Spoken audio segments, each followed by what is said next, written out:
আপনার জিএসটি রেজিস্ট্রেশনের এআরএন দিয়ে কীভাবে চেক করবেন আপনার জিএসটি অ্যাপ্রুভাল হয়েছে কি না।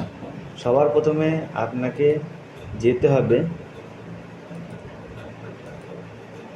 ক্রোমে গেলাম আমি, gst.gov.in। প্রথম যেটা আছে জিএসটির, সেই লিঙ্কে ক্লিক করলাম। লিঙ্কে ক্লিক করে আমি প্রথমে যাব সার্ভিসে গিয়ে রেজিস্ট্রেশনে গিয়ে আপনি ট্র্যাক অ্যাপ্লিকেশন স্ট্যাটাস,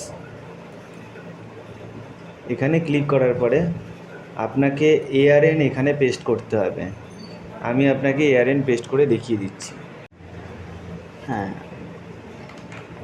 আমি পেস্ট করার পরে এখানে আপনার ক্যাপচার কোডটা দিতে হবে।